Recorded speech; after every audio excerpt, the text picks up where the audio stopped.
Here's News 3's Glenn Crooks with that story. Thanks, Bobby. By now, we've all heard that a little bit before 3 o'clock yesterday morning, John Bauer Sr., certainly a football coaching legend in Morris County at Randolph High School, died of heart failure at the age of 67. John celebrated his 67th birthday this season, September the 26th. However, he had to spend that in a hospital bed. He had been receiving regular dialysis treatment for kidney failure since last fall, 4.5-hour sessions, 3 days a week. And with it, there were occasional heart irregularities. But that didn't stop Bauer, who was planning to step down at the end of this season. And I'm taking dialysis. He spoke with us in an interview earlier this year. 3 days, 3 times a week. And people go home from dialysis. They go to bed. They don't come up here and practice. I tell you. So that's a serious consideration, you know. And but as far as you know, when you want to pack it in, you know, it is so hard. You know, you're ready. You worked at it so long, and you're so addicted to it, you know, and that's the way it is. It's an addiction after a while. His main concern about his illness was that it might possibly be detracting from what he could give the team, the boys. That his constant concern was that he wasn't contributing enough. Remarkably, that he would think that. I know a couple years ago when he was feeling bad, we didn't know what was wrong with him. And then when we found out, I thought, well, maybe he was going to get out, but he decided he wasn't going to. And I think in the long run, at least he was doing something constructive and something he liked to do.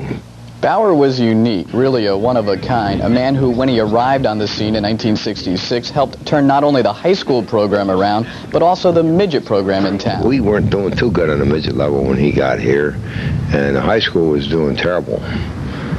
He came here the first year, I think he won 6 and lost 3, with basically the same people that had been losing. And he got us straightened out. It took us maybe 3 or 4 years to get his system, and he trained us. I was a line coach at West Morris when he was line coach at Roxbury, and we had an opportunity to play against each other several times. And that's how I really became aware of John Bauer and his absolute brilliance in athletics. Through coaching against him, and we came to know each other and respect each other. And my first year here as athletic director, it became very clear to me that if the Randolph football team was going to become a force in local football, that we needed a man like John Bauer. John Bauer knew how to win. How are you going to find out the one signal you have? In 25 years at Randolph, not once did the Rams have a losing record. Bauer said he didn't think it was fair to the kids to have it any other way. The guy can win 5 games out of 9. He's taking them over the top, and they can feel good about themselves. Because if he wins 5, he's always got a chance to win 6 or 7, you know. But you keep losing consistently. Well, I don't think it makes sense to kids.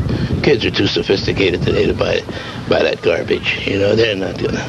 It doesn't make sense. It wouldn't make sense to me. It wouldn't make sense. If I was a player and I went out and worked, busted my back and worked in the summertime, conditioned myself, got myself ready and everything, and then I get embarrassed every Friday or Saturday, that don't make sense to me. The Rams have won 15 conference championships, clinching a tie for a 16th this year. They have won 6 state titles under Bauer, including the last 4 straight in Group 3.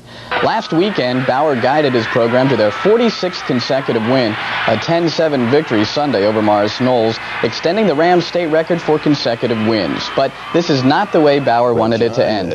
Had said this to me several times. He was not going to hang it up until he lost a ball game.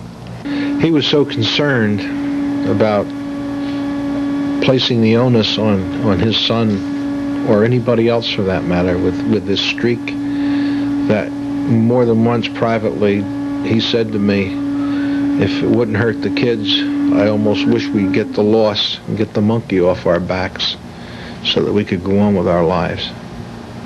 So it was certainly on his mind, especially in terms of his son having to inherit the streak, so to speak, and attempt to maintain it. So it was more than the victories that made Bauer a special man. When I first took over as head coach at Del Barton, John said to me, if there's ever anything I can do for you, don't hesitate to call. And in the first summer, I called John and asked him if he wouldn't mind sitting down with me and spending a few minutes, talk a little bit defense and practice planning. And he invited me over that afternoon and spent 3 hours with me. So I have, that meant a lot to me. He had that magnetic personality that you could really relax with and enjoy him. And on the surface, he may have sounded like a tough guy in that, but he really wasn't. John had a big heart, and he was willing to help anyone. And he was really a pussycat in some ways, but a tremendous coach. I think probably the most important thing was that John Bauer knew how to win. He knew how to treat the other team with dignity. He did not run up scores. He always expressed to me his concern for the kids on the other side of the ball. And I think the success coupled with the class that came with it is what really gave the community such a source of pride. I think I'll coach when I'm dying. You know what I mean? That's the way it looks, because letting go is so damn hard.